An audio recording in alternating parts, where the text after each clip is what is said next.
let her eat. And whoever wins is gonna win big, baby. Yeah. They will go home with a pocket full of money.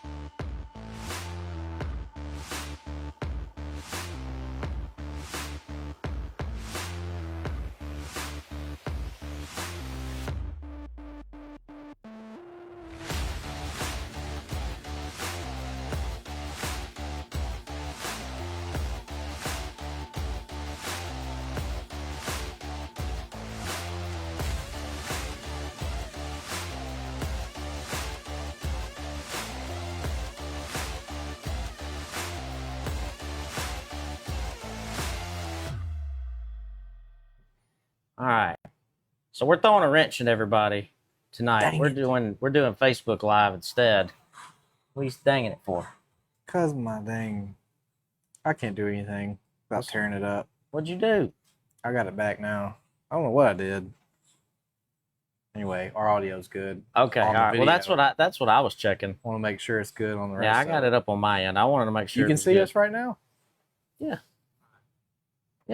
Yeah, I'm looking dead at us right now. How am I that far behind? I don't know. That's what I was saying. I'm like, dang, yours is just now We're going good. up. I'm good. Yeah, mine just went up. Really? Mm. Dang. Okay. Mine's caught up a lot better than that. All right. Episode 47. Says we lost a lot of viewers too. It does? I mean, half of our viewers. Hey, y'all get back on. What the That's heck? That's not what mine says. Mine's about the same. 7? Oh, mine says 13. Golly, what's So going don't on? worry about it. Don't worry I'm about it. reloading it. You're reloading it? All right. Was that a new intro? Yep. Well, actually, no. I guess that's the same one we've had for a little Now bit it at says least. 11. Yeah. Don't worry about it. It jumps in and out all the time because it does the same thing at church. I do the streaming at church Anyway. sometimes too, and it does the same thing. Well, So don't worry about it. looks like I'll be behind Brad. Yep. Brandon. Brandon. Yeah. Where's Brad? Speaking of Brad, Moth kilter. Restart it. Shut it down you and okay? restart it. Are you all right? Was the heat getting to I you? guess so. I don't You've know. been at the beach too long. Yeah, I'm just out of the game. Yeah. I told your mom at church last night. I said, you look tanner, and she just smiled and left. So, Yep. I don't know.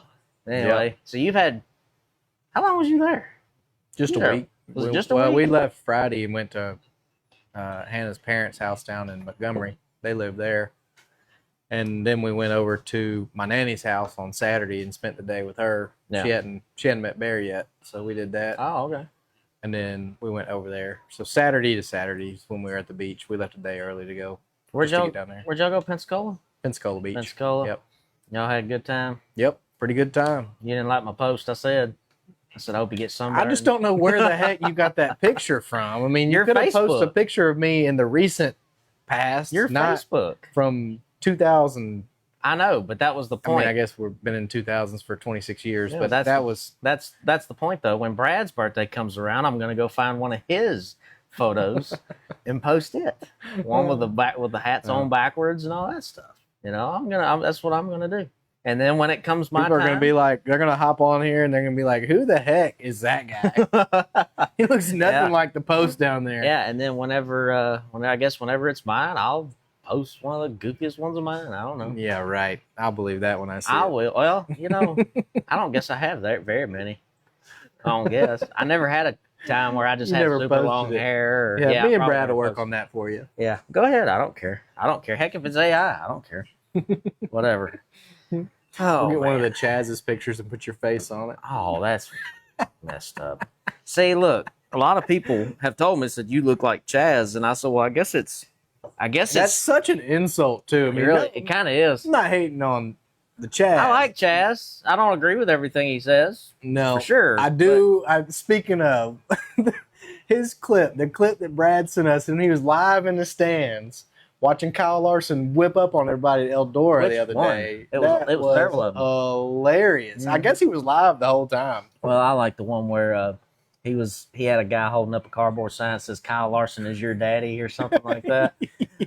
That was pretty good. Oh man, That was pretty he good. said, "Oh shoot, I gotta go find it." I quoted him. I sent it back to y'all in a quote. Yeah, I can't remember. I can't remember which post it was. Brad sent us a lot of stuff. He did, and I told Brandon that's really the only dirt stuff I kept up with last week.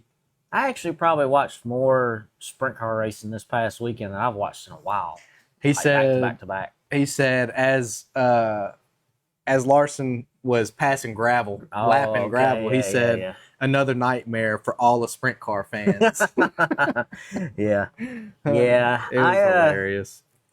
You know, we've talked about that before. Like I understand the Kyle Larson hate from Brad's point of view and Chaz's point of view. Like I get it. You know, the more we've talked about it with Brad and Chaz and things like that, like I start to fully understand where they're coming from. It does make dirt track racing look bad. I'm still on the team of Larson's a sprint car guy that went NASCAR racing. You know, that's just what I think happened.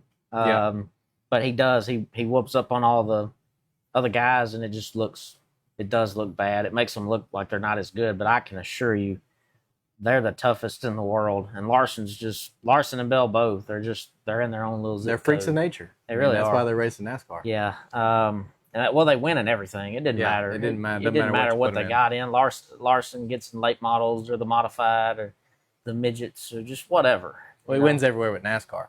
Yeah. Hadn't won in NASCAR this year. Has he won it all this year? No. No. Cup, he's been terrible. It's been awful. Yeah, he's had a terrible month. Terrible month. Zillich just ran in the side of him. Right front last night. Ruined his whole night. He was having a good night. Yeah, and you know, he's still sixth in points, though. As bad I don't understand how he's still up there. I guess because everybody else that was right there with him, I mean, you look at like Bell, he's right there below him a couple points, and there's a couple other drivers, and I guess they're just having the RFK cars were in there. Yeah. And they've had the same thing. It's all kind of trended that direction. Yeah. So But yeah, so that was probably the funniest part of the whole weekend was when Gravel was getting lapped by Larson. Oh, it was hilarious. Chaz was going nuts, and I could whole clip, like the clip started. He was racing Rico, and he was talking about how Rico doesn't like Larson, and like Rico and Larson were racing real hard. Chaz said that's what he said. I'll play the clip right now. I missed that. That's what Chaz said. I don't know anything about it. I don't know anything about it, dude. I don't know. I don't know either of them. As far as I know, they're tight. But, I thought so too. I mean, Rico's racing in his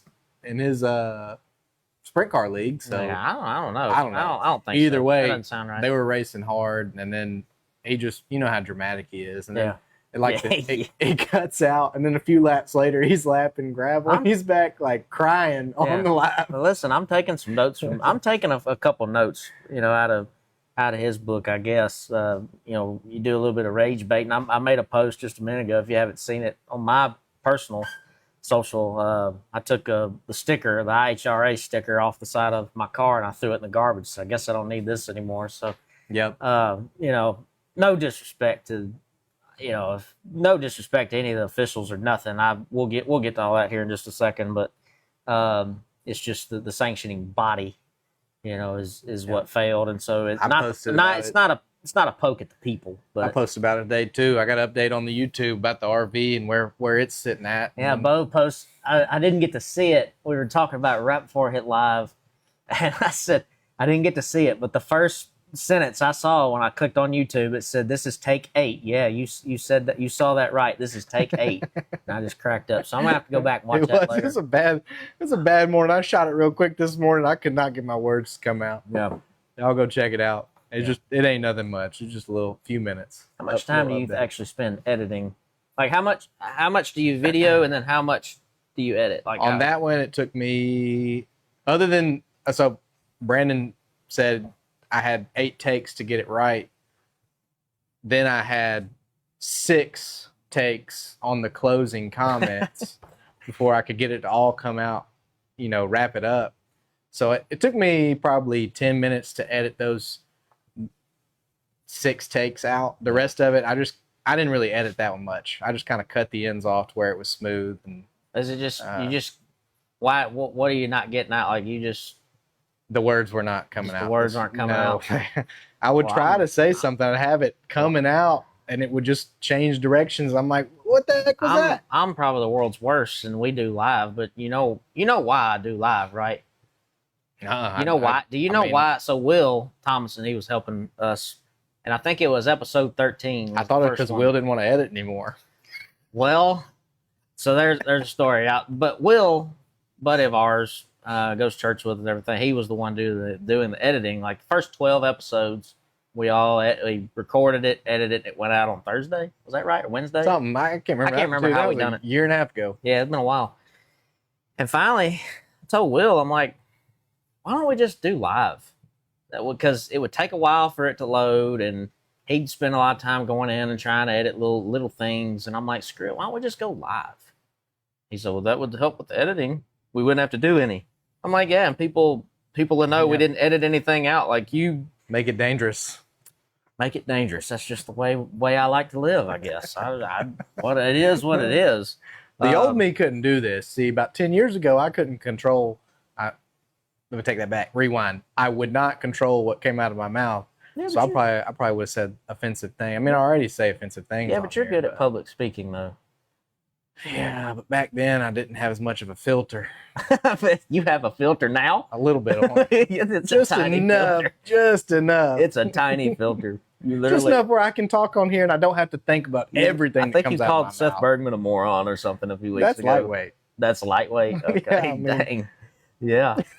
Dang. I didn't call him a dumb donkey. Dumb donkey? Oh, well. Or another word for a donkey. Yeah. So, yeah, I've never been good at public speaking, but the difference between this and, going out in front of 1,000 people or whatever, usually I think the most views we've had was 1,700. And I think the lowest we've been like 150, 200 or whatever, like on YouTube. I mean, you think about it, like bro and I go to church. What is it, 200 people that come to church on Sunday? Yeah, probably about 200. You think about standing up in front of 200 people in that congregation, you're thinking, man, that's a lot of people. See, I'll be honest, this is easier for me. Like the other day when we sat down, when I turned that camera around for YouTube, this got me prepared for that a little bit. Man, it just gives me the first couple times, even in a new video, I'm like, opposite. See, I'm the total opposite because I can't see them. I can't see them, so it don't bother me. As long as I can't see you, so maybe I guess if I have to do public speaking, I'll just turn around. Just put the camera up in front of you. Yeah, I'll put the camera up. No, because I can't just see put it myself right there enough where it blocks the crowd. Just talk to the camera. Yeah. So no, I don't know. Public speaking is hard, but it's the YouTube. I'm comfortable doing this now after a year doing it, but the YouTube stuff I'm still uncomfortable with. Really? I mean, there's times where I'm like, that's crazy. I don't know. It doesn't feel right. And then I have to edit it. Yeah. Not only do I have to record it, but then I have to go in and I'm like, man, I look like an idiot. Well, you have to listen to yourself over and over and over. At least here when I look like an idiot, it gets posted. Yeah, I know. It is what it is. Yeah, I'm about to say it is what it is. And that's kind of what I like about it is I can't overthink it. You know what I mean? It's like now I can't overthink it. I just do. It's kind of like the Joker. Like my favorite movie, one of my favorite movies of all time is The Dark Knight. And the Joker, he said, I'm like a dog chasing cars. I don't know what to do if I caught one. I just do things. And that's just kind of how I look at it. It's like I just do it, and I don't look at it. I don't go back and listen to it.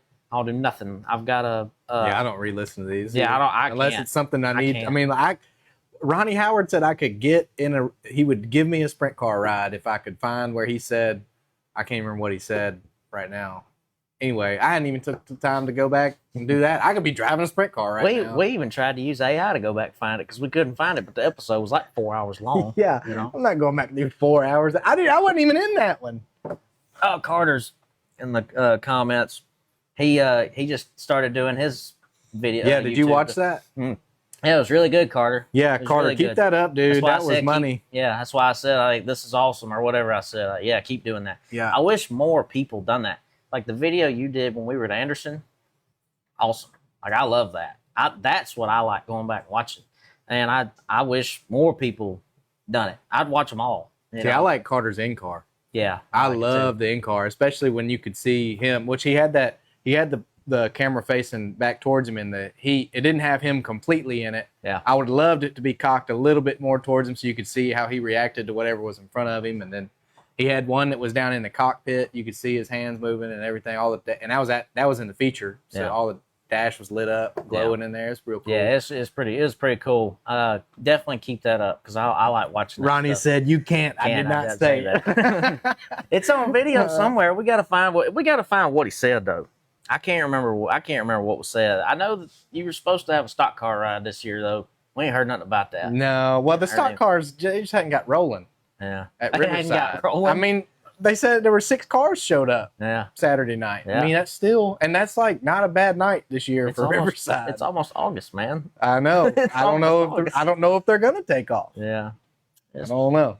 Yeah. Well, it's been rough. I think for everybody. Yeah. But anyhow, I guess we'll get into it now. So I guess most of you saw my video last week. I posted it. I posted it on my personal, right? I think it was my personal that I posted it Yeah, to. that was and it. then It was your personal. and then I shared it to Or the your Letter E page. Maybe your racing page. I Might think it have was been my Brandon Hanks personal. Motorsport. I think it was my personal. But either way, Anyway, it's somewhere out there. if you didn't watch it though, so the news came out. Obviously, we have a stock car sitting over here right now that the way it sits is completely useless. It's no that there's no hiding it. There's we knew when the news come out about IHRA was going to start this deal, and we saw what it was paying, and I'll get into that too a little bit. I'm going to be a little bit more open tonight since it's all over anyway. So when the news come out, I was already kind of on the fence of do I even want to keep sprint car racing or not, and then when IHRA posted the post, I think it was November 9th. You can go back and find it, but I think it was November 9th. The IHRA Stock Car Series posted, we're going racing in 26 or whatever it was, and they started posting the payouts, and they started posting the schedule. I knew right then, I'm like, that's it. That's what I want to do. I've wanted to go over there and do that thing all this time, but I need to research it. So I researched it. Minimum 2,000 to win. Wow. And then I got to asking questions. I got to looking into it and like, yeah, that's how much? just to be clear, that's start money. Yeah, that's start money. That's not. That's just start money. Yeah, just to make sure we're clear on that. You finish in the back, you get $2,000. I could have cranked the car, took the green from 37th at Pulaski and pulled in and made $2,000. Yeah. You sprint car drivers are drooling right now. So anyway, I was excited, and so the more I read, the more I liked the cost of it, everything. They were gonna make everybody run the same set of shocks. They were $400 a piece. Everybody had to run. You could only buy 2 sets of tires on race day. You could buy a practice set, and you could buy your qualifying and race set. So whatever you qualified on, that's what you raced on. And anyway, so they did all kinds of things. There's a lot more than that. They did all kinds of things to the way it was put to me was to dumb the car down, okay, and make it cheaper, make it more affordable. And so the more I read, the more I liked. Then I got Dad involved, and I got him to reading the same things I was reading. I'm like, what do you think? What do you think? What do you think? And the more we talked, it's like, you know what? If that's really what you want to do, that's what we're going to do. He told me years ago, he said, if you ever decide you don't want to race sprint car no more, you're not going to hurt my feelings none. And so I think he was like, yep, I'm good with that. I'm good. We'll do that. Yep. And so, of course, everything went up for sale. I think he knew you were done racing sprint car hard anyway. Oh, I can legitimately racing. I can tell you the night I knew I was done, and it was the night that I was in the 55 at Atwood, and when I didn't make that race. Why didn't I make you weren't that there. One? I can't remember what I can't remember. Well, wait a minute. Was you in the hospital with Hannah and Bear still at the time? Because it was right after Peasley.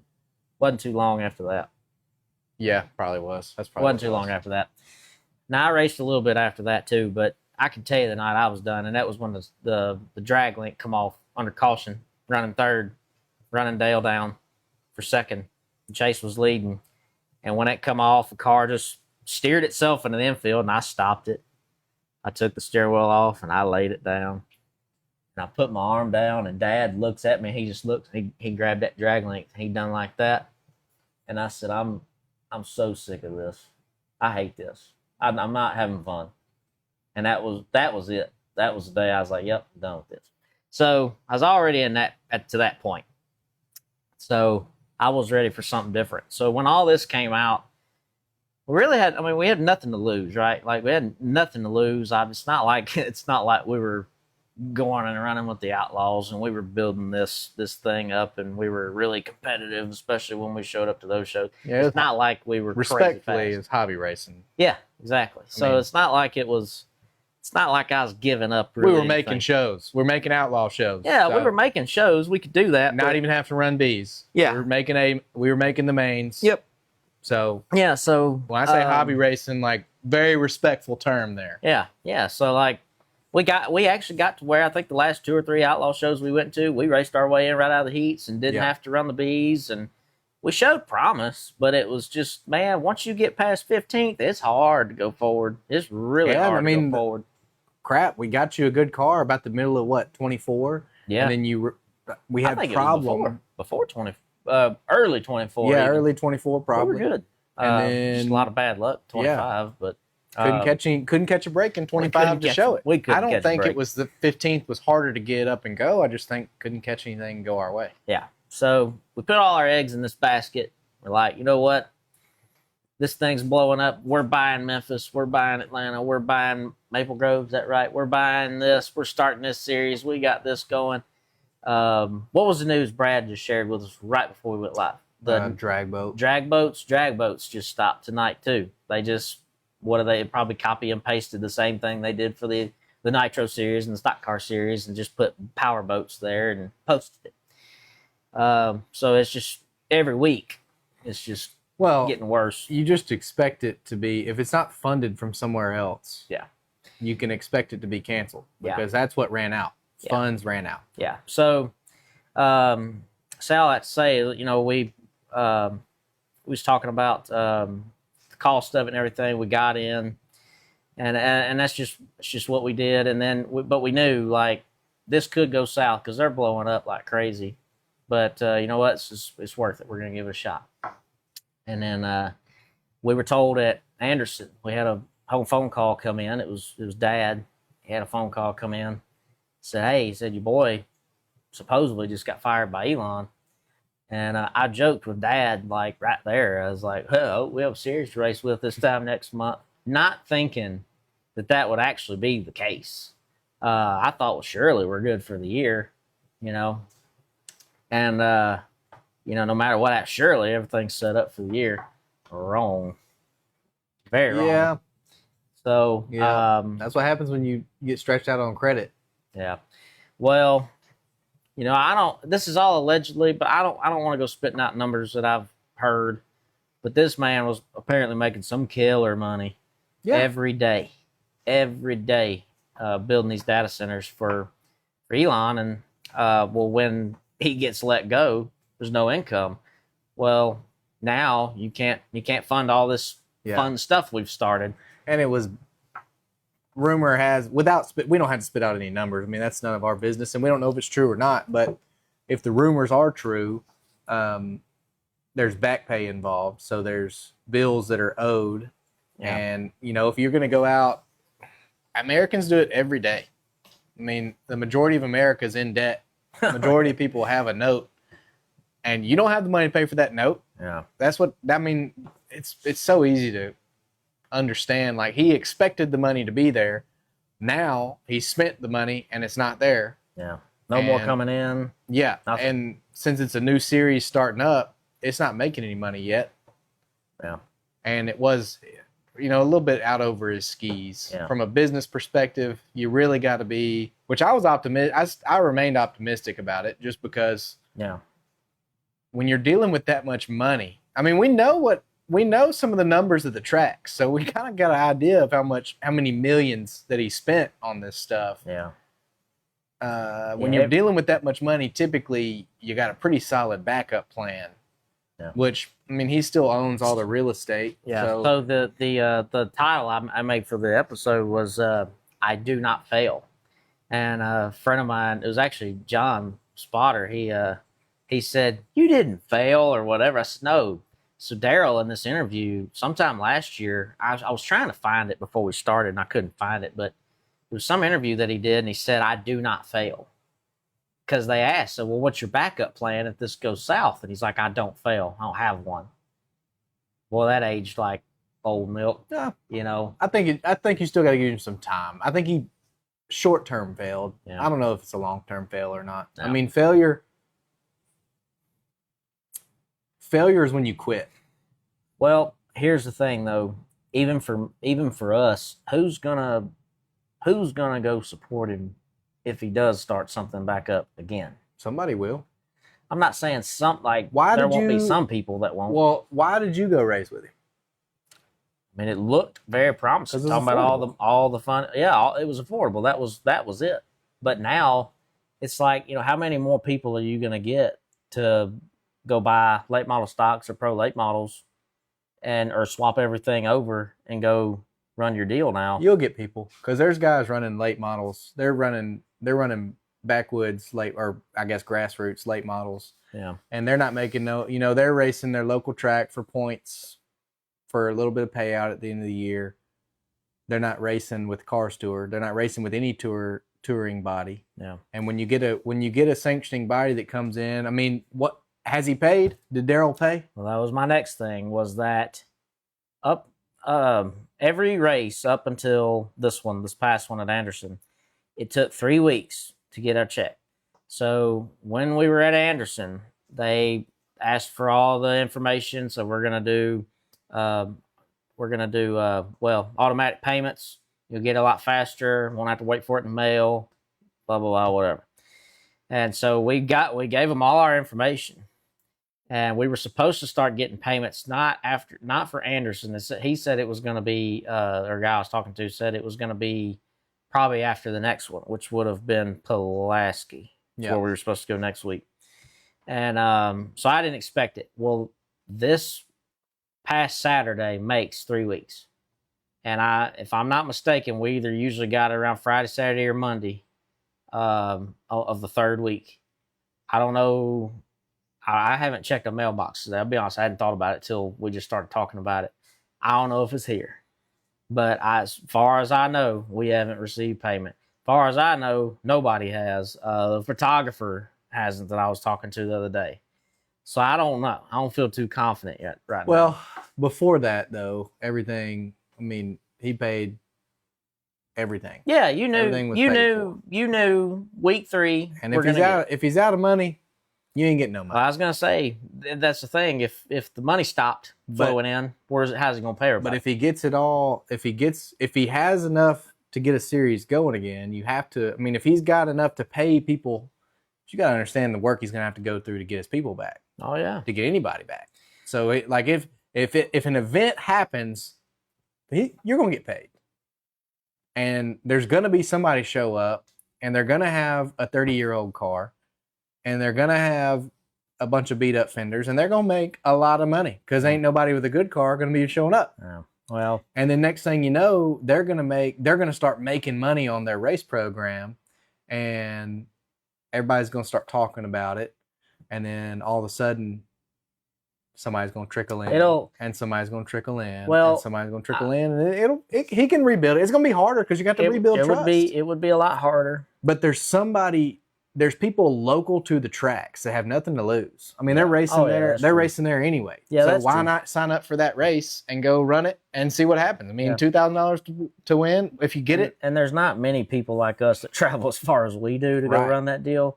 So it would be us that would probably be like, yeah, no, I'm gonna wait.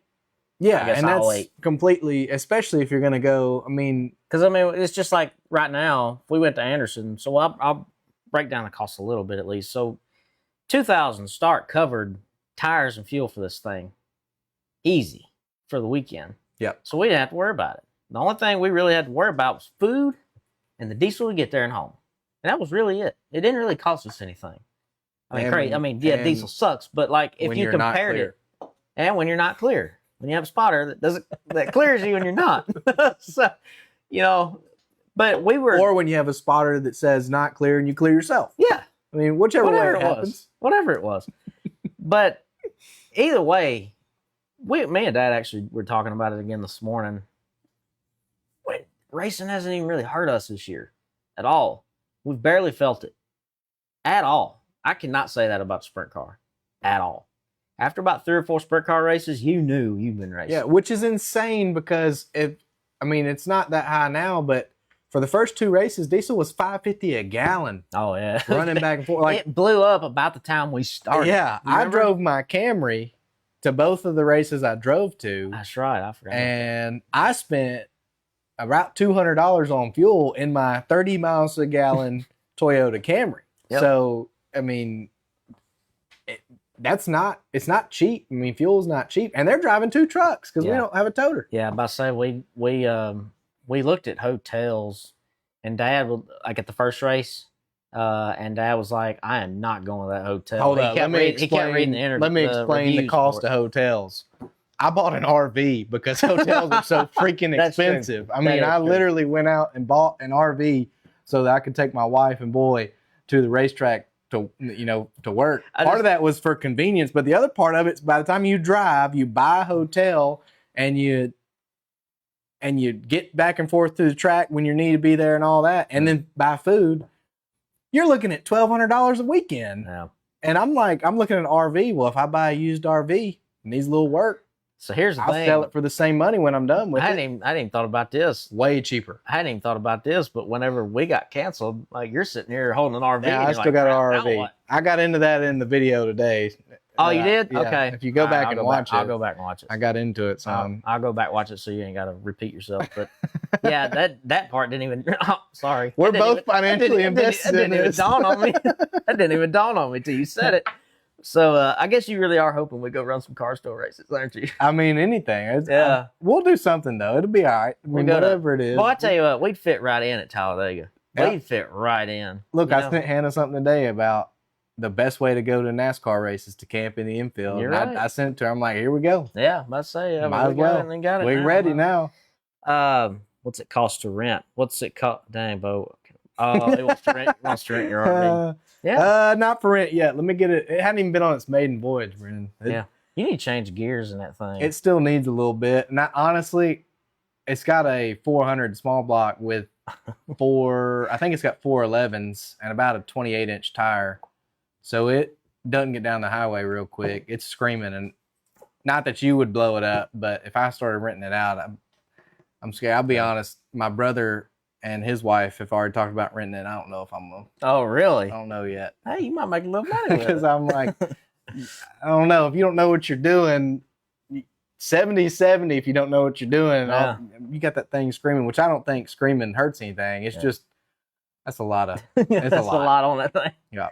Yeah. Probably gonna put an overdrive transmission in it. Yeah. Eventually. Yeah. But well, I think you might be onto something though. At least you can get a little money out of yours. I can't exactly rent mine. It's not going to be good for anywhere. You could. I know a guy that's been racing ARCA that, if you set the car up right, he may be interested in getting in a series that'll actually get him somewhere. Yeah. I mean. Yeah. Somebody local here. I don't know. You're right. He might not be listening. Well, I don't know. I don't know if he's listening. I know his dad's listening, but I mean, we still got to swap the car over though. Yeah, but I mean, then you're renting it out. Yeah, but honestly though, if that car is moving, I want to be in it. But hey, if money's right, I guess I'd probably look the other way. If the money's Cars right. Tour. Yeah, Dale Earnhardt. Yeah, Premier. Yeah, yeah. So yeah, that's kind of it about the IHRA deal, I guess. But just a absolute kick in the guts. Made me sick because man, it was so much fun and.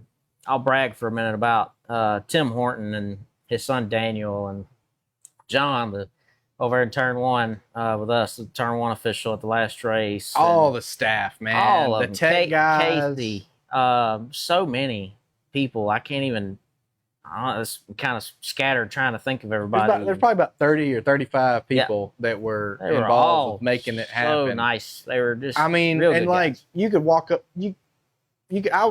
I got demoted to car pusher at the last race.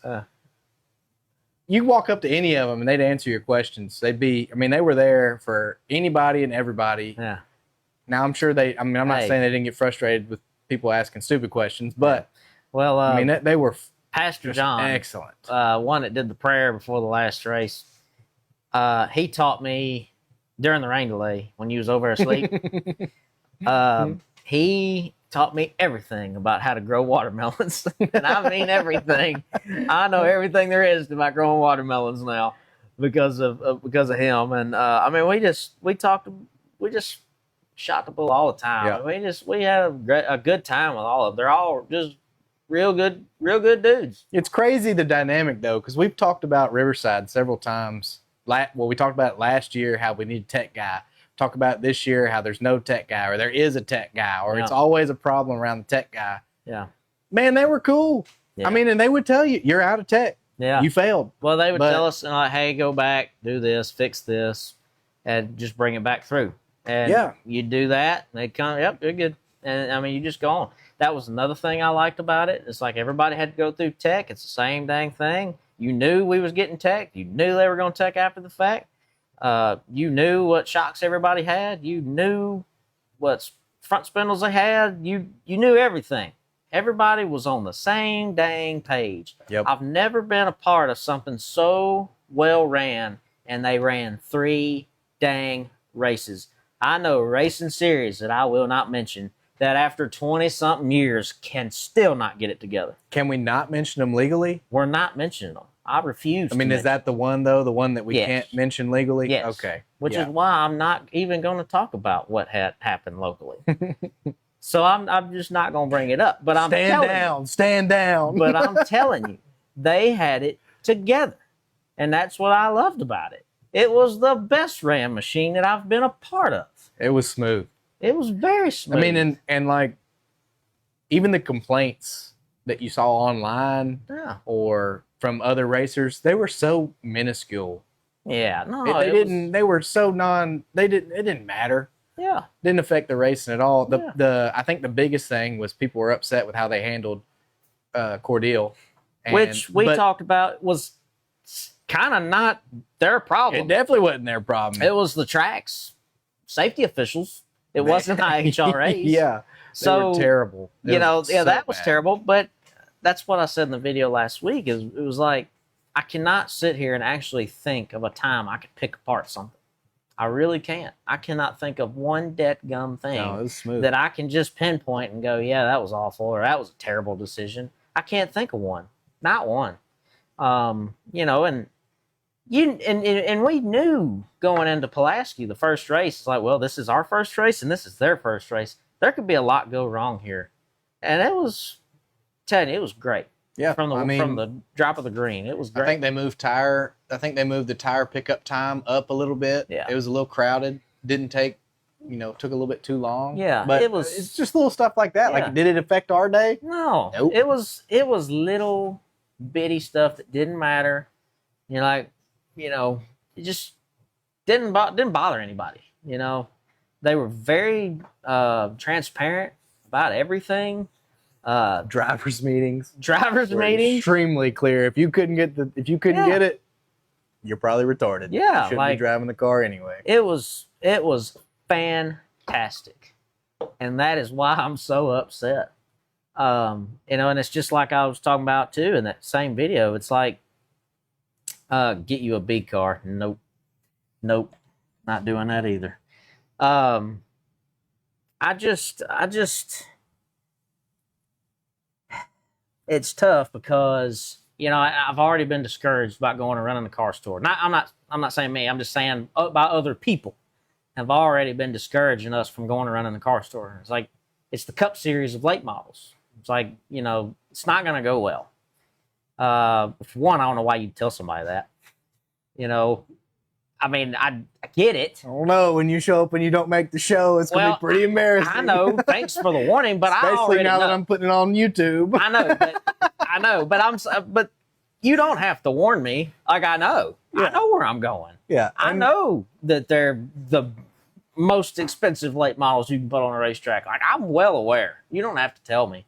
But I don't know where we stack up. I've never run one. And a lot of that has to do with the car setup. Yeah. I mean, if you know how the car needs to be set up and you can make it, the driver still, honestly, I think that's another good thing the IHRA was doing, because it was really putting the handling of the car back in the driver's hands. Yeah, agree.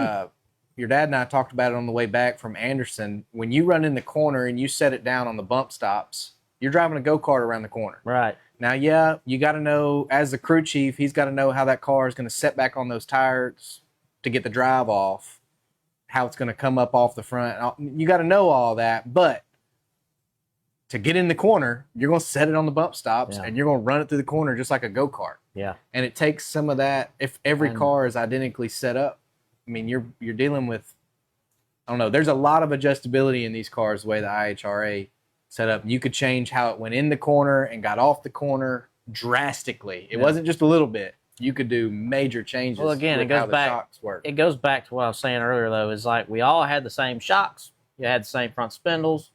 It didn't matter where you were. Well, these guys might have something totally different for every single racetrack they go to. Yep. That they have tuned in perfectly, and we have no idea where to start. So now we're back in no man's land, essentially. So now we're not only we're going up against money, now we're going up against all this knowledge. And at least with the IHRA deal, everybody was on the same page, and we all had to kind of learn it together. So now, I mean, we're really jumping off in the deep end. So trust me, I'm well aware if and when we go around the car store, what we're getting into. I know. You don't have to tell me. But by golly, we're going to try it. Yeah, we're going to try. I've got the car. I was going to say, you got the car. I don't plan on quitting now. I need to at least see. Now, if we're, if we qualify 50th out of 49 cars, then we'll know. But if we qualify 17th, that's the thing. You got to go run it. Yeah, but if we qualify 17th out of 47 cars, I'm going to go, dang, we're not so bad. Okay, we can work with this. You know what I mean? We're not going to know till we go try. So we're going to try. I guess. Oh, I mean, is that an official announcement? I guess. The old man's sitting in the house. We got to talk about it some more, maybe. I don't know. I need to get Jay Hitchcock on the phone. What do we need to swap over? What do we need to do? Yeah. So just, so it's tough, especially when, and this is another thing I meant to look up. I don't know what the car store pays to start. I was wondering that too. I saw something the other day with Marcus getting in on it. I saw that a lot of people were commenting that with him being in, which I don't know if y'all knew that Marcus that's Smith one of the topics was the guy that bought into the Cars Tour. Speedway. It's just Speedway, right? I think it's Speedway, yeah.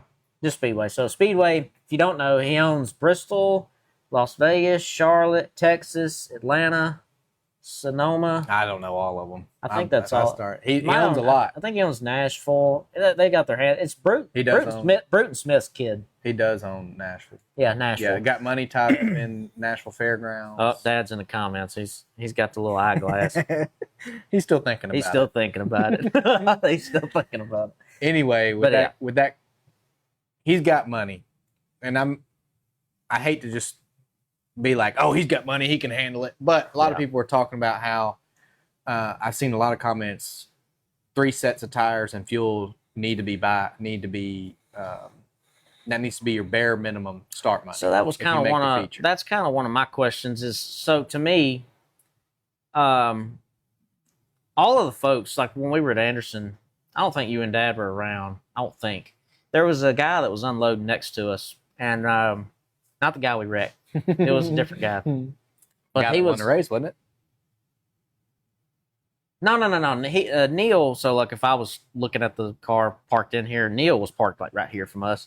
This was the guy that was to our right. Okay, looking down the That's right. And there was this guy that come walking up, and he was talking to the team, and he said, "Man, I've heard a lot of good things about this series. We all think that, man. We love it. It's good. It's been awesome." And they just went to bragging about it. And so my thing is like if somebody like the Car Store, if word kind of got to them about what made this so great, it's like, why wouldn't you try to cut costs? Why wouldn't you try to help everybody that doesn't have the money out? Because their program's already premier. Well, I guess, and I guess that's they're already getting paid. And that was my other thing is, you've kind of already got your 40 cars coming. Why would you? Y'all go look up the Harvick R&D budget for Cars Tour. See if you can find it. I can't remember what the number is, but I've seen some rumors. What is this? research and development. Yeah, I know that. But Budget what is it? for the Harvick cars, the ones that the Harvicks drive. Oh, you're talking And the about car how much store. he spends on the car store? Yep, how much they That's spend public on knowledge? R&D. I've seen some rumors of it, and they're big six figures. Oh yeah, ain't no question. And you know, when you're dealing with the kind like, what are the JRM cars? How much is going into those cars? Ain't Because no they got. telling. I mean, how much money? How much is he willing to spend on that stuff? I don't know. I mean, Junior? Junior may think about it like he may think because he's so tied in with the old days, he understands where people come from. Maybe he keeps it OG. Maybe he doesn't spend. But how is he going to be competitive? How are his drivers going to be successful? Stephen Fish car store money runs deep. Oh, ain't no question. Yeah. I already know. Yeah. Which I kind of compare this to the Outlaws, and earlier I said the car store is kind of like the World of Outlaws of late model stock racing. Like I think it's high limit though. high limit, high limit. Brad, that was for you. Who's the? Yeah, whatever. I'm not getting into that anyway.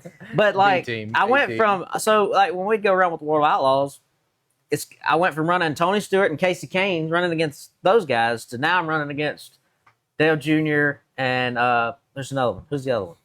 There was another guy, another Cup guy, wasn't it? In car store? Yeah, wasn't it somebody else?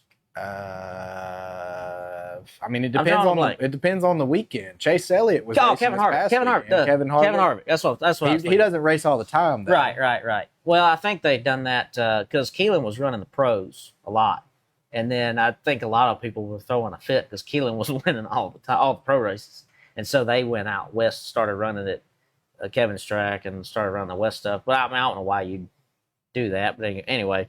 So, hey, John, what's up, man? Ryan Newman. Oh, Ryan Newman. Yeah, Ryan Newman's gonna run. Did you see that? Ryan Newman's gonna run the World Outlaw race. Yeah, Ryan That's Newman's pretty in. He's got seats and everything all of a sudden. Yeah, I know. Yeah, he gets to run the truck race. Now he's running Yeah, he World ran Outlaw truck race. races. I He's forgot gonna about that. race. I'm anxious to see that. I think he ran Cars Tour this weekend. He did. Maybe I'm wrong. I might be wrong. I missed that. But regardless, so we went from running 2 Cup guys over here to 2 Cup guys over here. Yeah. You know, so it's like it was kind of a lateral move. So anyway, it is what it is, I guess. But I just kind of look at it. We're right back where we were. It was too good to be true, I guess. But hopefully, maybe something will work out next year. I know IHRA is talking about. Tom said he ran Silver Crown yesterday. Gotcha. Okay. Hopefully next year the series will exist. I wonder if it won't be under a different name, but I don't know. I mean, We'll he see. still owns IHRA. I feel like the best thing that could happen is somebody buy it. Now I don't know exactly what you're buying. I mean, I was about to ASDS say. was sold to Brian Carter. IHRA is way bigger than ASCS, dude. Well, I know, but I'm saying, and heck, Tom's in the comments. I don't know how it works. I mean, he probably don't want to talk about it publicly, but maybe he could call me and give me a little lesson on how it works. Business of motorsports works in the background, but I feel like Man, that brand is worth a lot of money. IHRA, Yeah. the stock car series that ran 3 times. If you're buying IHRA, you got to buy IHRA. I don't know about that. I mean, he bought IHRA and then he put a stock car series under that label. I guess, but I mean, if you're going to buy, how big is it really? But why would you? I mean, the stock car series doesn't exist, Yeah, it doesn't exist now. That's so what I'm you saying. can't buy the IHRA stock car That's what I'm series. saying. If you want to It's- start a stock car series that's similar to what IHRA was, you just start one, Yeah. brand it whatever you want, but you got to have the money like he had to do that. Well, that's what I'm saying though. Is like, what would you be buying? You could probably You can't buy IHRA stock car series. You could buy the IHRA brand from Daryl if he was willing to sell it, Yeah. but that's going to be. I mean, I don't know what he paid for the IHRA. I don't know that you could do that though. Could you? Yeah, it's still an entity. I mean, it's still just because it's not a viable business entity, like lesson there. it's not making money right now, devalues what it is. But it's still. I mean, IHRA runs deep. IHRA Oh, yeah. and NHRA. I mean, everybody knows NHRA, well, but do you know- IHRA used to be bigger than NHRA. Well, do you know what when I think of IHRA, I still don't even think about what we've been doing. Every time I think about IHRA, I think about Clay Milligan. winning 6 championships, you know, back in the 90s or whatever that was. That's what I think about. I still think about drag racing when I think about I think IHRA. about bracket racing. Bracket but that's what racing. killed the IHRA. That's why Daryl got to buy it. Yeah. You know, so like Bracket racing sucks. It's definitely not, I won't get into that either. I had a friend of mine, and I hope he listens to this, Chris Foster, and his mama Lisa, love Lisa, his brother Billy, and his dad Billy Sr., like, they love bracket racing. That's all I ever heard about in high school was bracket race. You need to get you a car. Come run bracket race. Do some bracket racing. And I'll never forget this. We went, his mom come to Riverside one night, was watching us run. I think it was an ASCS race, I think. Can't remember. Well, it had to be an ASCS. Matt Covington was there. And ran third in heat. I pull in. And Lisa comes running over there. She's like, oh my goodness, this is so much more exciting than what we do. And the look on Chris's face, I mean, he just, he didn't know what to say. He was like, oh man. No, like, bracket racing. He's like, nah, it's all right, I guess. It's okay. I mean, I guess if you're racing, if you're bracket racing, getting your, I can see the appeal of being consistent. But if you're a viewer, yeah, it's so lame. Yeah. I want to see somebody blow the tires off because they put too much you power look down down, the track and you see this know. guy that's clearly won, but he didn't. Yeah, You know what I mean? he It doesn't. It just broke out. It looks weird. Run what you couldn't brung. get- Hope yeah. you brung enough. Bring more next time if you lose. Yeah, I just couldn't. I couldn't get into that. I mean, so yeah. And I mean, I had somebody today said, "Why don't you do some drag racing?" I'm like, I just can't. I can't get into it. Like I can watch it some. I like watching Clay on Sundays sometimes, and I like seeing him win. I don't It's even like cool. watching Top Fuel. You know, I like funny cars and pro stocks. I think those are cool. I don't like watch. They just get down the track too good. Yeah. I want to see somebody mess up, which I mean they did this past weekend. There was some exciting drag racing going on. The track was pretty hot, I guess. Yeah, and wasn't hooked up, but yeah. So I mean, I can watch it some, but it's just not my thing. Like I better be bored. I if could I'm gonna go. watch I told Hannah the other day, like I've done her a disservice because I've been racing with you so much. I hadn't taken her to a drag strip. I've got some news on that. I don't know if I can share it yet. I'll have to check on that Oh, okay. on drag racing, but we'll hold that. I'm gonna act like I didn't say that. I was gonna say you just put it out. Now, see if we'd been No. able to edit, we could just edit Yeah, it out. act like I See, didn't say it. But that's why we're live, because you know we're not holding back, and sometimes we let things slip. You know, just like that. But- Maybe I'll check and see if I can let that slip all the way. So yeah, I mean, if there's no income coming from Daryl though, a lot of people have asked me too. Is like, well, what do you think about Memphis? And my answer has been the same so far. It's like, well, it's cooked. Just No, like I don't think so. I think there's a way that you can be profitable. I think owning these tracks is not necessarily a bad investment. I mean, if you're interested in the business of racing, you have to look at where it's at. All these tracks are owned by old heads, and they're all going to die if nobody buys them. Well, But so if there wasn't a way to make money at the racetrack, they would have already closed. So when it comes to like Memphis, yeah, they're still being held up by a bunch of political bull crap. But if you can get by, man, you can make money with that track. Now, can you make no money? I don't know. But I don't know. if you can legitimately, with those assets, you can go and say, and I don't know how stretched out he is on credit. So this is all theoretical. I was gonna say if he's on credit, there ain't no way he can get any more money. We don't have enough information. But if you own these assets Not and that you he would put share together a business plan, somebody will lend you money. If you can put together a viable business plan, that's what a lot of people were hating on him for in the beginning, is because he didn't put together on paper any kind of projections, any kind of plan, any kind of anything. He just I'm gonna tell kept you throwing what, fastballs. I'm gonna tell you what I think happened. I think, yeah, John. He said he's gonna sell them all.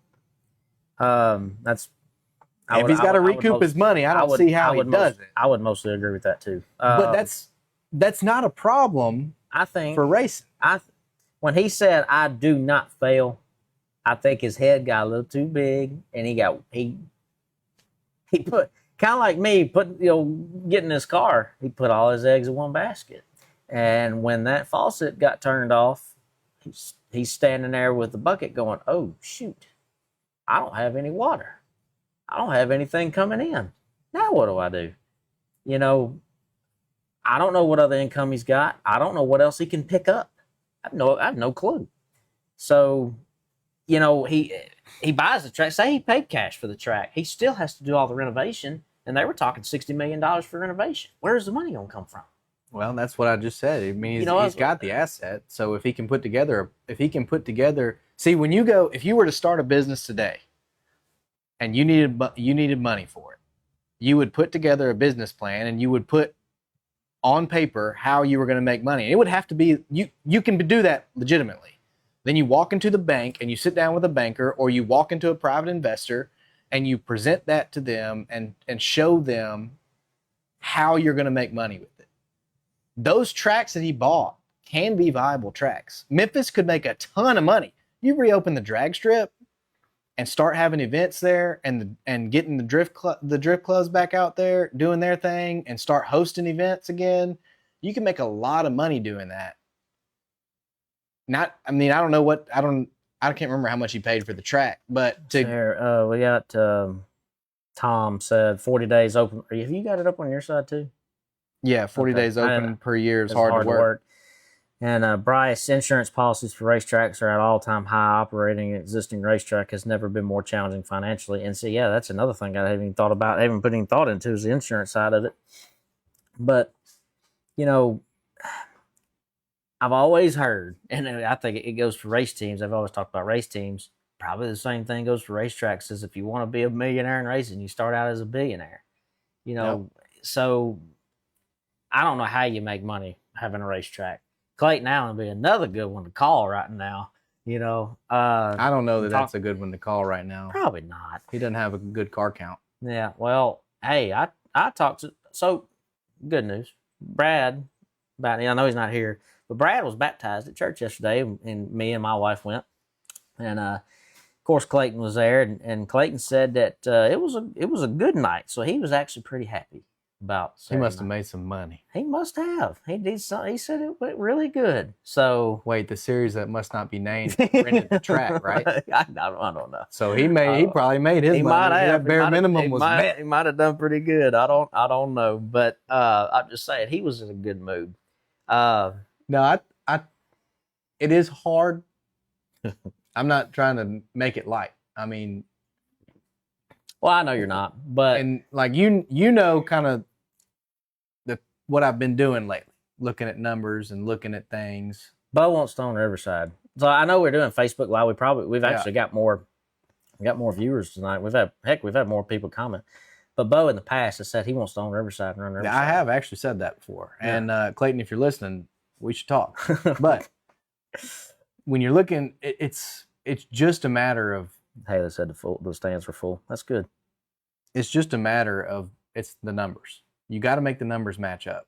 And if you're from a business side, just strictly business speaking, if you can walk into a banker and you can say, these are the numbers, this is what it'll do, this is projection, and give him a reasonable enough argument that he's willing to take a risk on you, which is going to have to be a pretty good argument, but he'll give you the money. So you can start it up. Another thing, again, I don't know how it works. This is stuff I've said that I would really like to learn. I guess, especially if we're going to talk about it. I'd like to know more about how this stuff works behind the scenes. If nothing else, just out of plain curiosity. But you know, when IHRA bought the racetrack, I went to the groundbreaking ceremony that day, and poor Leah, she was the president at the time, and she's standing up there, and people are asking her questions. Of course, the first question I ask is, "Well, have y'all talked to NASCAR about running the oval track again?" He said, "Yes, we are in talks with NASCAR," and I instantly was like, "Yes."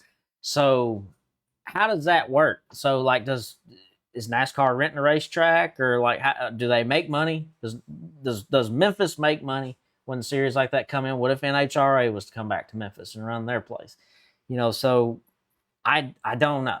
If you could bring that kind of the eyeballs back like that, then maybe I could see you got a point.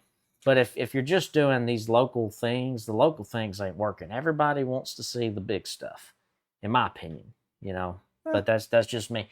How many more people showed up to West Memphis when you have the big Greg Hodden at ASCS stuff for the Outlaws or a local show. I'm not saying how many would show up. I can tell you how many people showed up to the USAC Silver Crown race I went to when the last year Memphis was open. I could count the people in the stands. You're thinking on both about my it. hands. You're thinking about it different than me, though.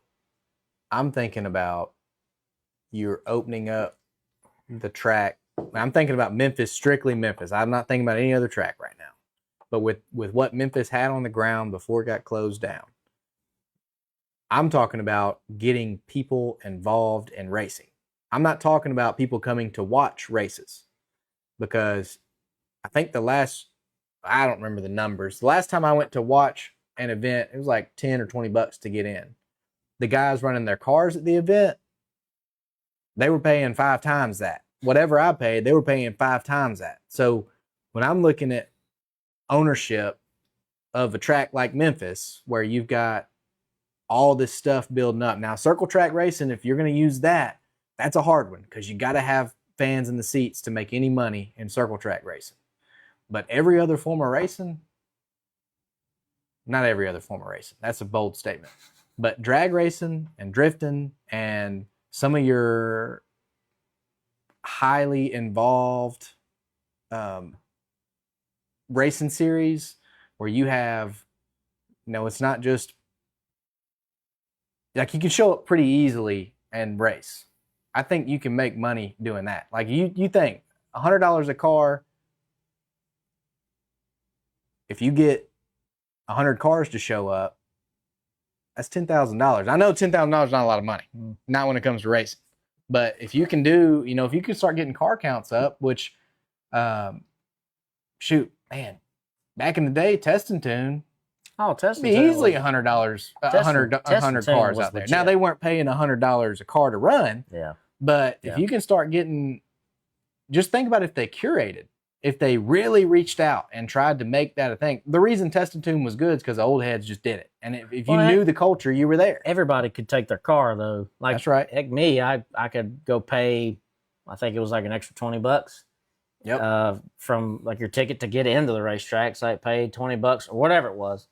And go put the number on your windshield and go out there and make a pass. So that's what made it fun is people could, and that was probably what was a good thing about this area is, like, if you wanted to settle something, you didn't have to do it on the street and worry about cars pulling over in front of you or cops or whatever. You could just go to the track on Thursday night, sign in your little money, and then go down there and play. And then even you've admitted, like, you were betting on races or something. Yeah. I go out there with a handful of $1 bills and just, I mean, that's how I met people. Yeah. Yeah. And you start to network. I rode with Blade Cullum, was a good friend of mine from high school. And Blade had a little Nissan. I think it was a Nissan. He's like, "Hey, you want to ride with me?" I said, "They'll let me do that." Yeah. And he's like, tell you how "Yeah." many, and I can't tell you how many 20-second passes I saw multiple people riding on the road. Not the passes. We were over on the drift track. Oh, yeah? You got the drift? Yeah, he took me around the track. We were drifting. I got a video on my phone somewhere of that. And it was a blast. Yeah. So like that, that's fun and all, but I don't know. You gotta get people involved. Yeah. And you gotta get things going on that are gonna get people in the seats and expand the market. Yeah. And I'm not saying it's easy. I'm not trying. No. I'm definitely not. Business isn't easy, period. Yeah. I mean, I don't care if it's powder coating or but whatever it is. But this is a theory because I haven't tested it yet. I plan to, but the business of owning a racetrack is no different than the business of anything else. Yeah. I mean, insurance for racetracks is high. You know what else is at an all-time high? Insurance for my big truck business or for my mechanic business, Yeah. I mean, it's always going to be, there's always going to be a reason not to do it. There's always going to be somebody that says it can't be done. Yeah.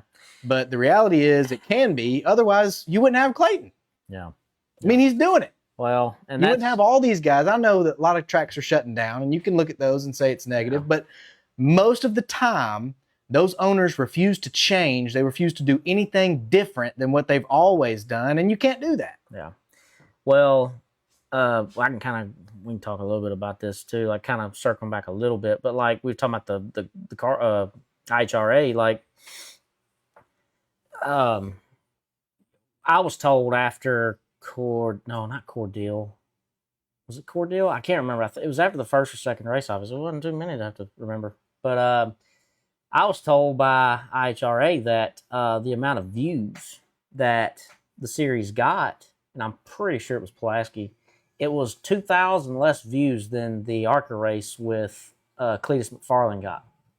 And so, you know, if you could get something like that, you know, if you could get that many eyeballs to help, you know, you could bring in the sponsors and do things like that, you know. Well, I hate to say it. I really hate to bring it up because I know you're going to love it. Oh, boy. Summer. But, you know, Cletus McFarland risked it all to buy a racetrack. He really did. Literally. He really did. No, he has opened up about that. He literally risked everything that he had. Yeah. He put it all up to buy a racetrack. He did. And Is that yet- what you're saying you're going to do? And he's found a way to make a living with it. Yeah. Well, what I'm saying is, not Cletus, but like somebody proved with IHRA that if you have the money and you can pay the payouts, people will come. And that's kind of what I was wanting to say is like they proved it works. Now I know it failed, you know, for now at least. I know it fell through, but it proved that if somebody's willing to put up the money, people will. The cars will show up. And what I'm saying, and then all the people came when you brought the cars, and I think that's the point you're trying to make. Yeah. That's where I was trying to go. Kind of lost my train of thought for just a second there because I read a comment and then I kind of lost it for a second. But anyway, Stephen Fish, the Summer National Show for dirt late models that paid $5K. God dang. Ronnie, you're messing it up, and then it goes away, and then I can't read it. Ronnie, you are right. $5K to win. A promoter has to bring around $30K that night to break even. I'm never mad at you, Ronnie. I love you. But you are right. Just putting a name on a race that ain't cutting it. Because viewers don't care. I mean, it may attract some more cars, but the average public sees like, and I'm not meaning any disrespect, but Greg Hodnett just is the one that just happened. So it's fresh on my mind. But who knows Greg Hodnett? Who in Memphis knows Greg Hodnett? I mean, if you're not a racer, if you're not involved in the race community, all your race fans here, that's it. No, but that's it. But so when that race comes across the radio, who the heck cares? You know, put the Tom Cruise 500. You know, do something like if you're going to put a name on it. I'm not trying to be disrespectful. I know the story behind that. So don't think I'm trying to say that that's not an important race or a great way to memorialize Greg. But I know but it's one of those things like if it needs to be pitched differently. It can still be his race, but to get the public in to see it, it needs to be pitched differently than this guy that nobody knows about. You need superstars. And I kind of wish, so when we went to the Cars Tour race at Nashville earlier this year, me and Dad went kind of on the last minute. I would love to have known the difference between a Cars Tour race at Nashville without Dale Jr. and one with Dale Jr. Now, one I went to, he was there. And that place was packed from top to bottom. You couldn't get in the pits. They didn't allow anybody else in the pits. The stands were packed full. General admission was full. You couldn't go anywhere without you were just shoulder to shoulder with people. And that's what you're saying you need. You need a superstar in there. Yeah, you need something. It may not have to be. I don't know. You can get Dale Jr. every single time. Well, no, but it may need to be something else. It may not be that you got to have a person that's a superstar, but you got to have something that's star power. Why do the stands get full at Riverside? Probably because Derek Hagar's racing. I was gonna say Brad Bowden. Dang, but dang, man, I was gonna give Brad some credit. Come on. Well, I'm still trying to figure out how to get that Dylan Knight Derek Hagar showdown because somebody's got to be the king of Memphis, and one of those two guys has. Sorry, Brad, you just don't have the record that they have. You got to run some more races at Riverside. Yeah, he's about to be the king of Farmington, though. He's gonna be the king of Farmington. I really wish he'd have been here to talk about Farmington. We talked a little bit at church yesterday, a little bit after, but he kind of told me about his weekend. He started 16th, finished 8th, and he's like, it was 33 cars there. There was a lot of good cars there. That's a lot of cars for a sprint car race, period. Yeah, that's great. That's a great car count. That's a good night. It's a good night. Kind of surprised me Joe B was there. I really thought he would have been at Knoxville, but he went to He went to Farmington, or not? Was it? Yeah, he was there, right? I didn't look. I didn't look at the line. Yeah, he was at Farmington. Then he went to run. Then he went to run the Power Hour race. If I'm not mistaken, I think that's right. Brad, you watching? Tell us. Is he watching? I don't even know if Brad's watching. I saw him on there a minute ago. Mike Larson at Chili Bowl. Yeah, sprint cars. Yeah, I made a smart remark, and I hope he's not mad at me. I was a little bit irritable, but I hated when I made that post about IHRA going down, and somebody said, "Oh, sprint cars are still here, going strong." I just don't feel that way, personally. I just don't. I just don't. Like, don't either. The cost is. Pat said no, he was not. Well, dang, can't even get support from our own guy there. But, she said she's talking about Joe B. He was not at Farmington. Yep. It was a lot of good people there. I just can't. That's just passing me up who was there and who wasn't. You listed off 5 earlier, and I can't tell you. Joe B was at the Power race. See, and I knew as soon as I said that because Lil Crawley won his first 410 race, and he beat Joe B to do it. But for some reason, I was thinking Joe B had went from one to the other, but I think it was the same night. My nights are running all together, guys. It's been a long weekend, okay? It's real hot out here. It's real hot out here. Huh? Feels good in here. I'm saying it's been real hot, okay? My mind's all over the place, all right? The heat does something to you. But anyhow, yeah. You were saying that about sprint. What you were saying was that you don't feel like sprint cars. I personally just haven't. I don't enjoy sprint car racing anymore. I enjoy watching it. I love watching it just as much. It's just as much fun to watch it as it ever has been. Okay. But after doing this deal and seeing what can happen, it's completely killed it for me. It's completely killed my outlook on how racing is done everywhere. I know that was a fairy tale. I know it didn't last long. But it's like, dang, man, if the right person can just get a hold of this thing, I know what it can be. Yeah. And I know it can help the little guy. What if he had backing before he started? What if he had outside backing before he started? As in, you talking about Daryl? Yeah, Daryl. Yeah. That's not a fairy tale anymore. All of a sudden, just because Elon's money dried up, you have a back. All he had to do was get somebody else to buy in with him. Well, all I'm saying or some people to buy in with him. Same thing Dale Earnhart has done with the Cars Tour. The only reason it's taken off in the past couple of years the way it has is because who he got in on board. Well, I was going to say it's Dale Jr. for one. You got Jeff Burton, Kevin Harvick, Justin Marks, and now you got Speedway involved. Huge names in the racing industry. Like, who's not going to get behind? And I tell you, what's still funny is, like, I know sprint cars is it's still ahead of the Cars Tour when you look at Flo's numbers. I was actually looking at this right before we got started too. Is the top 5 most viewed things over the weekend on Flo was high limit, late models, and then number 5 was the Cars Tour. And there you go. You got the biggest NASCAR names in the world that own this thing. You had Chase Elliott that was racing it, and it was still number 5, and it wasn't beating high limit.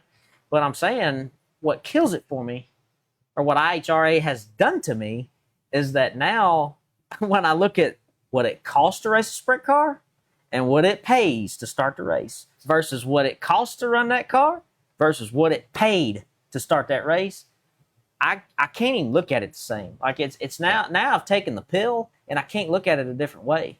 You know, and unless something really drastically changes my mind, I could care less. I never want to own another sprint car ever again unless something changes. I don't care about it. I'm glad you watching. There's a lot of car owners in here watching. I love that y'all watch sprint car racing and you're involved. Stay involved. If that's what you love to do, do it. But I'm getting mad now. It pisses me off because I cannot look at it a different way anymore. Well, you see I just can't. You see it's just getting the difference between the tiers is getting so great. Yeah. I mean, it's getting.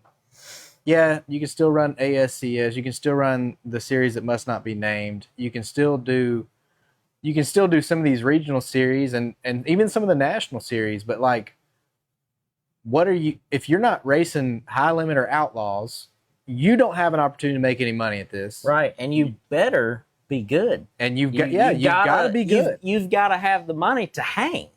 You know, you've got to be able to race enough to keep up. to keep learning, to keep working at it, keep getting better. There's guys like, look at Brent Marks. Brent Marks he's been on a rough streak for a while. It took a while for him to get back to his winning ways again, even with High Limit. So but it took him going and going and going to keep working at it, keep getting better before he could start winning again. And these guys are running, 80, 90 races a year? Who can keep up? I can't do that. You know what I mean? And that's what the budget you got to have. And like we were talking about and I know we kind of circled back around. I wasn't trying to do that. I just got there. We were talking about what it takes to get one of these cars going. And like after you buy, I can't remember what it costs to replace this engine in this car. Don't quote me on this, but I think if you went and bought everything new from top to bottom on the engine, everything that you needed, it was somewhere around $26,000, 27. Yeah, I think that's about right. I was thinking 30. A brand new 410 today, in order to run with High Limit or the Outlaws, the series that you need to run with, it's $90,000. Yep. Rumor has it Gravel and that team spends $100,000 on their engine. Man, and then they'll have 7 in the trailer. I forgot to bring this up. Did y'all know Kyle Larson passed David Gravel on FS1? Thank you, High Limit. Thank you, High Limit. 18. Yeah. Yeah. So just lighten the mood up a little bit. We talked about that earlier. It wasn't FS1. We did, but I didn't. It was on FS1. No. I'm saying we didn't mention it. Yeah, that's what's cool about it. Yeah. And you talk about it, that just adds to it. Like, what is it? Now FS1 is bought in. Now Fox Sports has bought into High Limit. And I'm kicked off of Facebook. So I won't be able to read any more comments, guys. How'd you get kicked off? My timer. I got you've got one of the timers? Yeah, I've already extended it once and I can't do it again. Man. So. That's okay. That's why I've got it up over here. But yeah, anyway, Oh, thank you. I just Miss Judy, she said, I like your Earnhardt shirt. Thank you. I appreciate that. I love this shirt. It's one of my favorite shirts. But yeah, you've got all this money going in that top tier now. It's just going to get harder and harder to compete because they're going to be able to pay more, which people, once they start getting paid more, they're going to spend more. And once they spend more, maybe that's a good sign of the Cars Tour. I mean, maybe that's why they can do that because they're getting paid better payouts. But I think Speedway becoming a part of it could be a good thing. I don't know. I don't know enough. I still don't know enough about this world to really give a good opinion on it, I guess. Let me tell you more about that. Well, I don't know if you know this. Do you know how involved Marcus Smith is with Legends cars? Yeah, he's pretty in tune with that. He's the biggest pusher for Legends cars. Seemed like I remember when he was on the download with Junior a while back, he talked about the Legends cars and stuff. He is I just can't remember much hard advocate of using Legends cars to feed the Cars Tour. He wants that because Legends are grassroots. Yeah, he wants to feed they said that in the article about how they want to be like Legend cars, and it's kind of a feeder to the late models, and then this be like a feeder to the trucks or ARCA or whatever. So you're talking about what does Marcus Smith bring to the table? That connection, pretty big connection. Yeah. Right there. Oh yeah.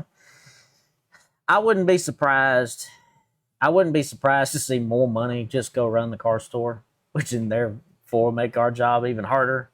But like I said, you still have to keep it.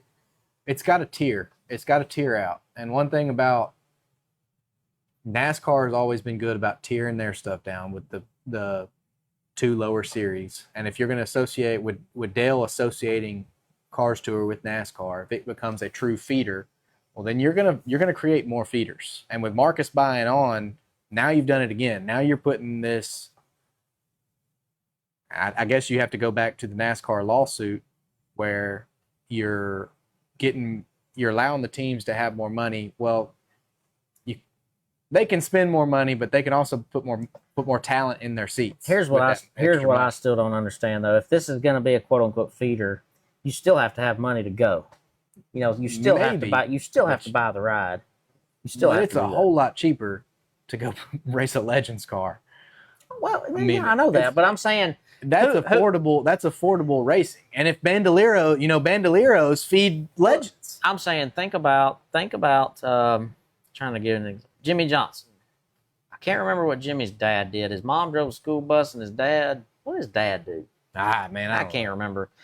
He didn't make much money. Okay, so let's just say that family today, you know, you got dad, maybe he's a mechanic over here, and mom's driving a school bus, and little Cletus is driving the little legend car, and he's running this series, and you know he wants to make it to the late models. Well, it's $15,000 rent my ride this week, or $15,000 you can rent for Newport or Anderson or whatever.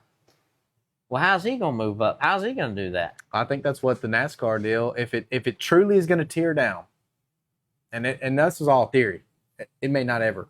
I mean, the NASCAR guys may get their money and spend more money on R&D. Well, you know they will. They may never put the better drivers in the seats with the money that they have. I think Dale Jr.'s pushing for it. I think that's his idea. Well, by putting the people that he has in his cars. Now he's said it himself. He's got 5 cars. Yeah. And he can't do it with all 5. Right. He can do it with 1. Yeah. Well, that's why Lee Pulliam and Josh Berry. That's what Josh Berry's in the Cup today because of Dale Jr. Yep. Okay, but he earned. I mean, he kind of earned it. He drove for Junior for years in late models. You know, he was there a long time. He paid his dues, and he had an opportunity. Now he had to figure out a way to make that opportunity work for him. Yeah. But I think that's where But what I'm saying is how often does that really happen? Man, that's what I'm saying. If you're really creating a tier system, all you have to do, I mean, these guys want to win races. These car owners, they want to win races. Now, it takes money to do that, but if they can get money a different way, they're going to stop putting in. I mean, you look at every other sport, how they work.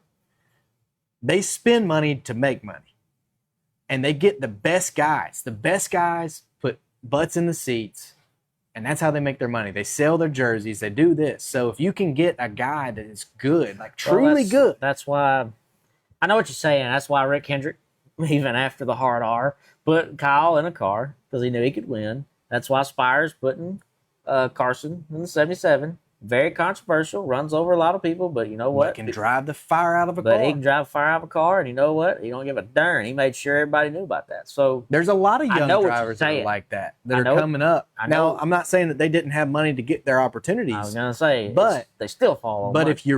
if you really are taking it down, like you can't do this with a sprint car. I say that. I really hope Brad proves me wrong.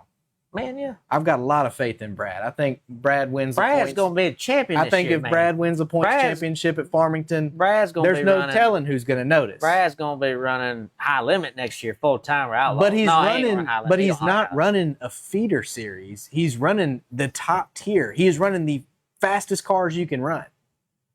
He's not doing it. He's not doing it from he's not coming from a Legends car. I mean, what if Minis fed into sprints? Yeah.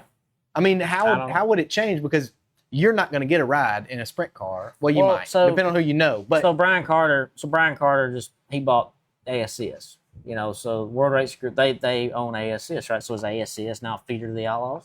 Are they? I would say yeah.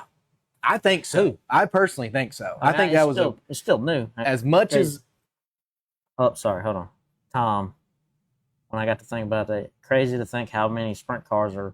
Both World of Outlaw and High Limit Tours, the cost is through the roof, but yet tons of cars. Yeah. Okay. But yeah, I mean, is ASCS going to be a feeder? I really think so. I haven't talked about that. We haven't talked about that on here, but I don't know. I personally think that that's what's happening. Because ASCS, what's the point of going to run ASCS? But for love of the game. Well, that's to me, that's the only reason to do it. To me, the way it was sold to us was it was supposed to be the working man series. And Dad and I used to joke. I'm talking about national series. Yeah, I know. We're talking about not the local ASCS national region. But and no, I'm not trying to disrespect, okay? But no working man can go out west for weeks on end. You can't do it. 9 or weeks or whatever it was at the time, okay? And we joked about that then. It's like, I can't leave for 9 weeks and go out there. And it would cost a fortune if you left the rig out there and then flew back home, go back and forth week after week. It's not blue collar. It's not like grassroots blue collar. It may be blue collar, like the owner of the plumbing company that has 6 locations might be able to afford to do that because somebody else, he's paying somebody else to run his company. But it's not like you're Yeah, Tom, that's what I'm saying. It's like most of your ASCS guys, they can't afford to run more vol or high limit. That's what I'm saying. Like, it's supposed to be the working man series, and they're not going to be able to do that. But if you change that dynamic, and I don't know what their plan is, I think that's a good. I think, like, when you look at Outlaws versus High Limit, Outlaws have to do something to get better than High Limit. Otherwise, they're going. I'm not saying they're going to get passed up. I'm not an anti-Outlaws guy as far as like they're going to die. No. But High Limit did just get FS1. How long has Outlaws been running, and how many cable programming? How many? Well, they used to be.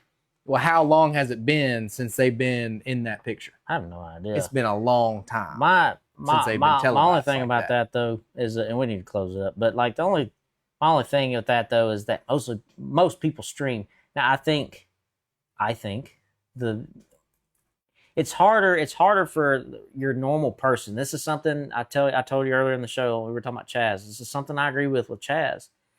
You know, yeah, the dirt vision and the flow thing's great, but how many new people are you going to get to buy in to, you know, the cost of getting into flow and dirt vision? It costs a lot of money. But when up front for something that you don't know that you're going to watch, like you don't know that you're going to like it enough to go and spend your Fridays and Saturday nights watching it. But when FS1 pays you to put your program on, being on FS1's good because you can go watch it for free. Now, but what I'm saying is for like free. Hopefully, you're already buying that. You're already buying it. Dying, but if you already have YouTube TV though, and you can go to FS1, that's one way to do it. Like that's why having this stuff on Amazon Prime or Apple TV that was another thing. So that was another thing about IHRA. They were putting that stuff on Amazon Prime, Roku channel. They were doing that.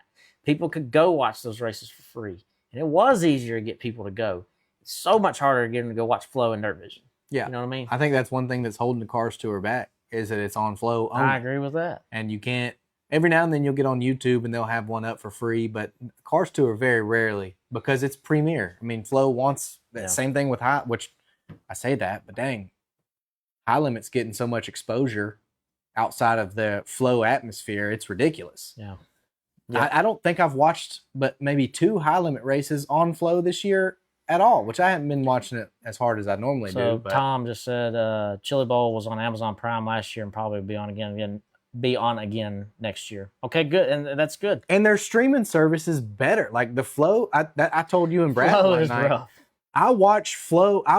If High Limit is on Amazon and I've got it linked to my Flow account, I'm watching it via Amazon app. Yeah. I'm not watching it on Flow because Flow sucks. I do have trouble with the Flow app. I like the idea. It won't even play on my TV. Yeah, I got to watch it on my phone. I like Flow because of the variety of things you can watch, but I like the service that Dirt Vision provides. But Dirt Vision, you don't have near as much as you can watch. Okay? I will say Dirt Vision does have the dub on that. Yeah, that's what I like. But dang, they should. You're paying that much money for it. They better. Yeah. Yep. But we can go all night. I mean, we're talking a bunch of theory. We kind of circled around. I got all pissed off. I knew that would happen. Well, maybe we'll bring put a pin in the ASCS feeder series to Outlaws because we do need to talk about that some more. Landon Coke said I walked into an office at work and they were watching the USAC midget race just because it was on Prime. There you go. Point made. Your everyday person is more than likely to run into it. I'm not saying they're going to go looking for it, but like if they see it and they go, "Huh, what is that funny looking thing?" And they click it and they watch it. Go, dang, this is actually kind of interesting. You know, so you need that. But anyway, we could go all night. We appreciate y'all watching. I think I can put a poll up. I'm going to put a poll up. If you would prefer Facebook Live over YouTube, we'll just keep doing Facebook Live. I tell you this, it's a lot easier to work too. Like it's been a lot easier to like read and work over here on this side of things. At least I've liked Facebook so far. So if you like Facebook better than YouTube, let me know. And I'm gonna try to eventually, when I get some time, I might need some volunteers to come help because I'm kind of getting a little stretched thin at work and volunteers. Here. Yeah, I know I might need some volunteers at some point, but if I could figure out a way to stream live to both, I'll do both, but I got to figure it out. So, because I use OBS, and OBS doesn't, it's like it doesn't allow you to stream to more than one thing. That's why earlier tonight when I called Will, I'm like, hey, I'm thinking about just doing Facebook. What do I do? And it doesn't give you the option to do both. So, but anyway, I tried it. I think I like it. If you like it better, I'll try and put a poll up. If you like it better, just vote for Facebook, or if you like YouTube, vote for YouTube. Make sure you share this. Give us a like. If you haven't already followed the page, make sure you go follow the page. Go follow Bo's page. Bo's got a Facebook page. Follow us. Go make sure you go follow Brandon Hanks Racing too. Brad Bowden. He's got a racing page. If you haven't already followed that. Our YouTube is Uncle Bo's. Uncle Bo's, yeah. Yep. Yeah. What else? We got Driven Racing Oil. Make sure if you want to get your cleaning products, your racing oil, heck, get your car for your everyday car. Speed lube. Yeah, speed lube. Favorite. Bo loves the speed lube. Don't ask him what he uses it for. I still can't tell you. make sure if you get that, you use the code Hanks10, get 10% off your order. What else? Hold on, wait a minute. You can keep going. T-shirts. We still got T-shirts. I don't know where we're gonna race that car next, but by golly, we're gonna take it somewhere. We need to sell some T-shirts, so I'd appreciate that. Go to blackacidapparel.com. You can find me on there. Just go to the driver's list. You can get that. I think that's all I got. I hope I didn't miss nothing. I feel like every time I end the live, I go, dang, I missed something. I believe I can tell you. I don't know for sure. I'll have to go back and check my other record set. I can tell you what I use the speed lube for in April. Okay. All right. Yep. All right. Legally, I have to wait till April. That kind of bothers me. All right. We appreciate y'all listening. But it works real good. I'll put up a poll. See y'all later. Let her eat. Let her eat.